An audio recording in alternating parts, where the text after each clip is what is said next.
All right, let's explore the thinking of Jacques Fresco and the society he'd like to see. The reason we emphasize machines and technology is to free man to pursue the higher things. Machines ought to do the filthy, repetitious, or the boring jobs. It would take 10 years to change the surface of the earth. To save our environment, our stupidity, our conflict, we've got to reorganize our way of thinking and reconsider our social aims. We must put our mind to this as we do to put a man on the moon.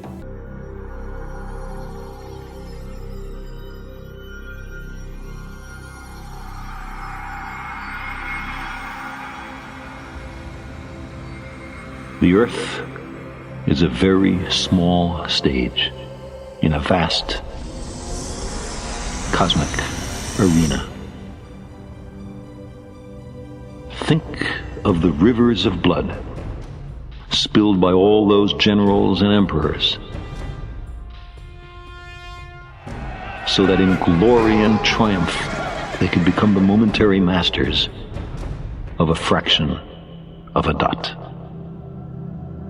Think of the endless cruelties visited by the inhabitants of one corner of this pixel on the scarcely distinguishable inhabitants of some other corner.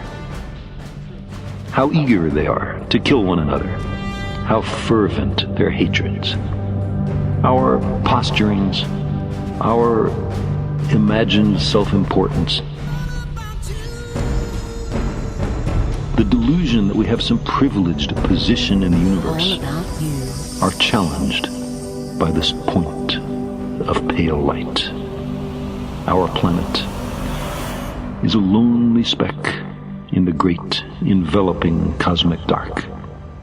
In all this vastness, there is no hint that help will come from elsewhere to save us from ourselves. From ourselves. A 2012 UN report states that a global population growth from 7 billion to almost 9 billion is expected by 2040. Demands for resources will rise exponentially. By 2030, requirements for food are projected to rise by 50%, energy by 45%, and water by 30%. We are presently depleting natural resources 50% faster than their planet can renew. At this rate, it is estimated that we'll need 3 more planet Earths to keep up with resource needs as they are today. There's no question that many jobs simply aren't coming back, but probably the biggest single driver of that is the way technology is racing ahead. If we continue on current paths, the next 10 years will be even more disruptive than the last 10 years because the technology is accelerating faster. If you keep laying off people and putting in machines, which is happening in the auto industry, they pick up the whole car and turn around, shove the engine in, and moving people out, there comes a time when millions won't have the purchasing power to buy cars. That's when the system collapses. But all of our growth is associated with increased consumption, increased use of energy and other resources. And when you ask economists, well, what's the alternative that enables us to continue to be prosperous without destroying the natural environment on which we depend? And they don't seem to have an answer for that.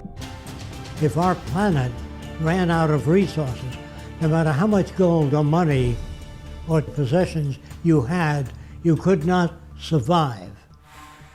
Our entire survival is based upon resources.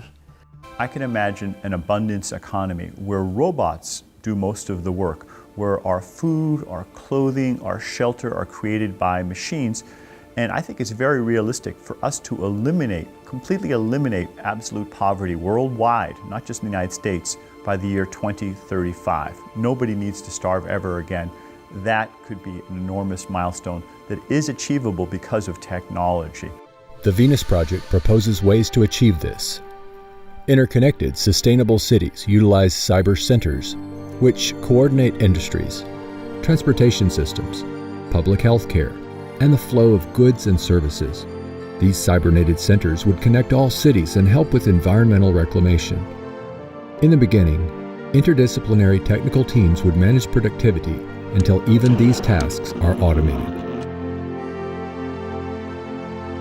mega machines directed by AI could excavate canals, construct bridges, viaducts, and dams. Self-erecting structures would be expedient in the construction of industrial plants, apartments, and eventually most of the global infrastructure.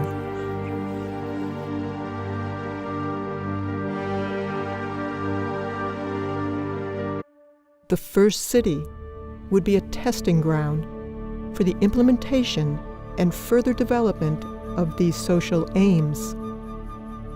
The first city would be a huge research center, making automated systems for the next city, making the first city better as well.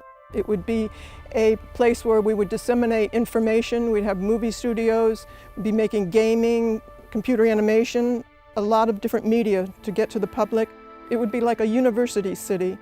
We would have instructions as to what sustainability really means for the future.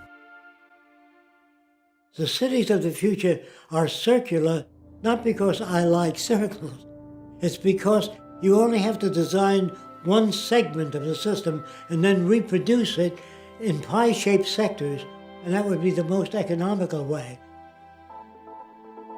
When you build suburbia, it's spread out, and you have to travel one way to the dentist, the other way for shopping, another way to the doctor. The system is self-contained. There are wind generators. All the rooftops are solar generated. All of the garbage and waste is recycled under the ground, underneath these roadways. All of the roadways contain piping running up and back, and we use all that hot water to operate the air conditioning and the needs of the city. Now, these are where the residential district is. If you work in the medical center, you can live here if you choose to. So this is essentially a collection of variations in houses.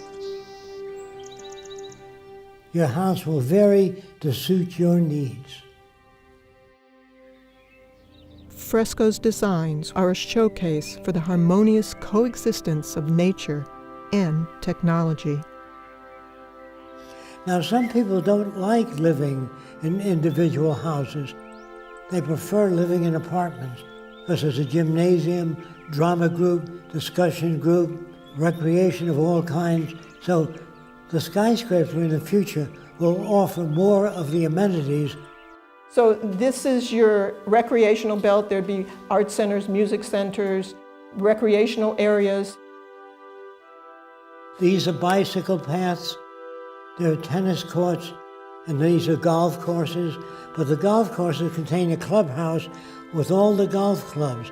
So you don't have to bring anything out to the golf course. You stay there, play golf. When you're through, you leave your clubs there. These are access buildings where anyone can access books, a violin, musical instrument. Anything that they want is free and available. These are your research centers. Everything studied in these areas is to improve your standard of living and everybody else there. There would be no lawyers, no bankers, no ad agencies, no insurance people, no salespeople. Without money, you don't need any of those things. So you could go right into solving the problems that all of us have. That's what we'd be working on. Today, we're fighting over people who have different values, and we're fighting over scarce resources. In the future, you won't have to do that. You'd be working cooperatively to improve the standard of living for everyone. A lot of people think that I want to give people things for nothing, and that's going to spoil people.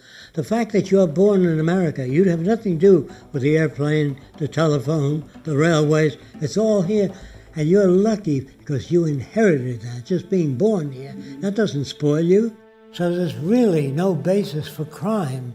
Since anyone can access anything they need, no one's going to hit you on your head and take your wallet because there's no money in it anymore. The monetary system has been surpassed.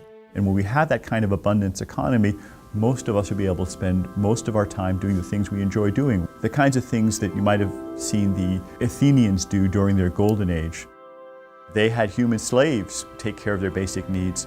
We can do it with robots. The vision of applied science can serve the common good.